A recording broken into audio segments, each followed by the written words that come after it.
안녕하십니까, 정인태입니다. 검찰의 허위 사실 확인서, 검찰의 허위 사실 확인서가 접수됐다라는 그러한 제보가 왔습니다. 그래서 이 부분에 대해서 범죄 혐의자를 잡겠다.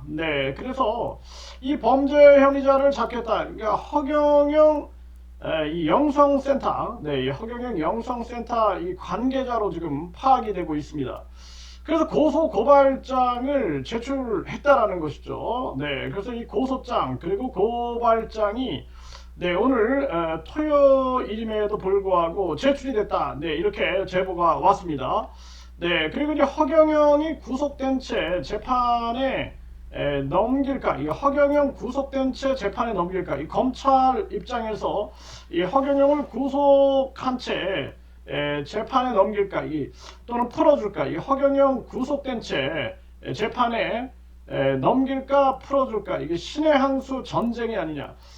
결국에는 검찰 구속 만료는 20일입니다. 20일. 원래 10일인데 한 번 연장할 수 있기 때문에 20일이 되는데, 이게 이제 다음 주 수요일 날 끝납니다. 그러니까 지금 뭐 난리가 나고 있는 거죠. 그래서 갑자기 검찰의 A씨와 고소인들이에요. 고소인 A씨와 고소인 B씨가 이 고소인 한 집단과 공모해가지고 허위 고소장을 제출했다. 이런 허위 사실 확인서가 도착이 됐다라는 거죠, 검찰에. 그래서 이 검찰에서 사실 여부를 확인하겠죠. 이게 이렇게 들어왔는데 이거 어떻게 된 거냐라고 하니까 당연히 A씨 입장에서는 그런 적이 없다. 이렇게 얘기를 하고, 또 A씨가 B씨에게 이런 얘기를 해주니 B씨 입장에서는 이 강력한 고소고발장을 제출하겠다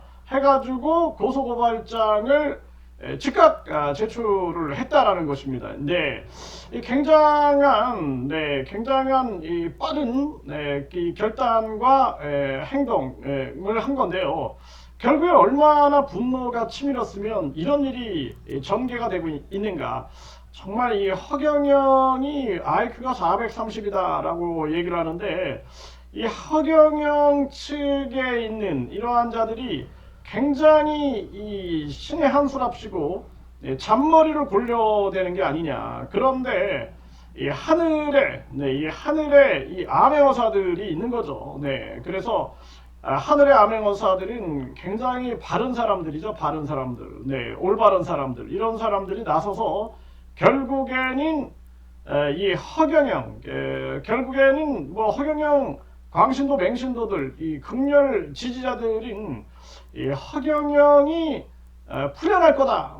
이렇게 이제 생각을 하고 있는 것인데, 그럴 수 있겠습니까? 결국에는 이들의 이 허위 사실 확인서, 이거로 인하여 허경영이 더 빠르게 구속 기소되지 않겠는가. 1심이 6개월, 그리고 2심 4개월, 3심 4개월, 뭐 이런 식의 강력한 재판 절차에 들어가지 않겠느냐. 저는 그렇게 보고 있습니다.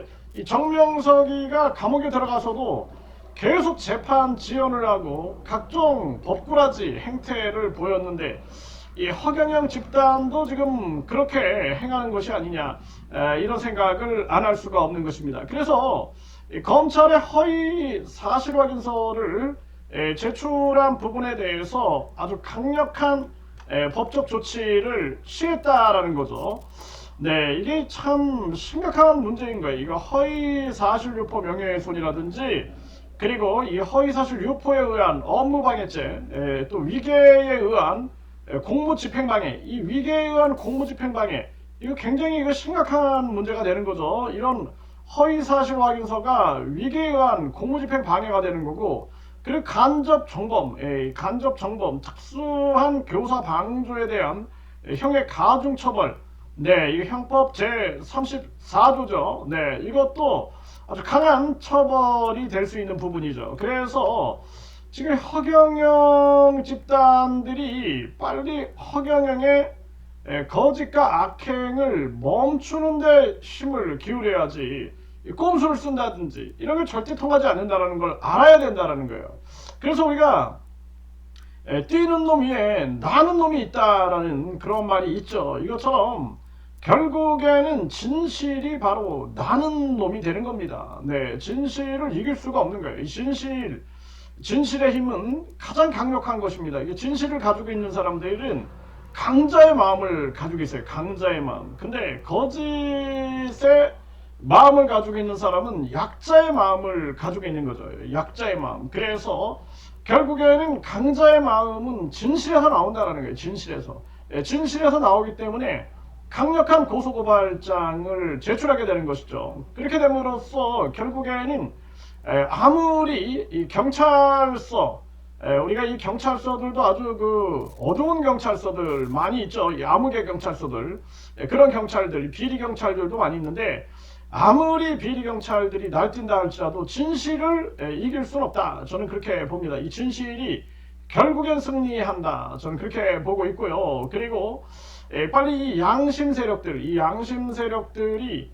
대한민국의 이 권력의 중심으로 가야 한다. 그래야지만 이 대한민국의 이 악의 세력들, 이 거짓과 이 악의 세력들이 두려워할 수가 있게 되는 것이죠. 정말 이 상황을 겪으면서도 아찔한 생각을 하게 됩니다. 이 선량한 사람들, 돈 없고 힘 없고 춥고 늙고 배고프고 병든 이런 사람들이 계속 당하는 거죠. 계속 당하고 고통을 겪게 되고 정말 있을 수 없는 일이고, 이번에 이제 허경영이 구속된 채 재판에 넘겨지게 되면은 이 허경영 이 재판 때 과연 변호인들을 몇 명 선임하는지 우리가 지켜보고 유전무죄, 무전유죄, 그러니까 결국에는 어제 판검사가 오늘의 변호사가 돼가지고 얼마나 많은 변호사, 그리고 이 변호사 연결망, 이 한마디로 말해서 법을 통해서 진실과 그리고 거짓을 가리는 게 아니라 결국에는 네트워크, 이 법조 네트워크를 통해서 얼마나 어떻게 움직이려 하는가, 이런 부분들을 아주 낱낱이 방송을 하겠다. 그래서 이 대한민국이 반사회적 사이비 종교 문제는 무조건 공소시효를 없애야 된다. 끝까지 처벌한다. 이렇게 법을 바꿔야 되고, 종교 범죄는 가중 처벌한다. 그리고 종교 범죄 문제는 공익 변호사를 지원해줘가지고 공익 변호사들이 나서서 이 대한민국을 제대로 잡아야 된다. 그래서 저는 이 공익 변호사 제도, 이 돈 없고 힘 없고 그리고 늙고 병들고 이 사회적 약자들은 사이비 이 종교인들이 많은 변호사들을 선임하고 그 변호사들이 결국에는 진실과 정의를 향해서 가는 것이 아니라 이 돈을 쫓아간다. 그러면 우리 사회는 완전히 유전무죄 사회가 된다. 이런 심각한 문제에 대해서 우리가 계속 공론화시켜야 된다. 그래서 제가 하루에 한 2번 정도 걸으면서 생방송을 해요. 하면은 어제도 생방송을 했더니 막 조회수가 4만이 넘었더라고요. 4만. 많은 국민들이 공감을 하고 있는 거예요. 공감. 그래서 계속해서 우리 사회를 바꿔나가는데 총력을 기울이겠다라는 생각을 끊임없이 하게 됩니다. 이 고소고발장 제출됐기 때문에 이 수사 과정 지켜보고 당장 월, 화, 수 일요일, 월요일, 화요일, 수요일 지켜보면서 허경영이 구속 기소될 것인가 아니면은 풀려날 것인가, 우리 국민들이 냉철하게 지켜봐야 한다, 이렇게 말씀을 드립니다.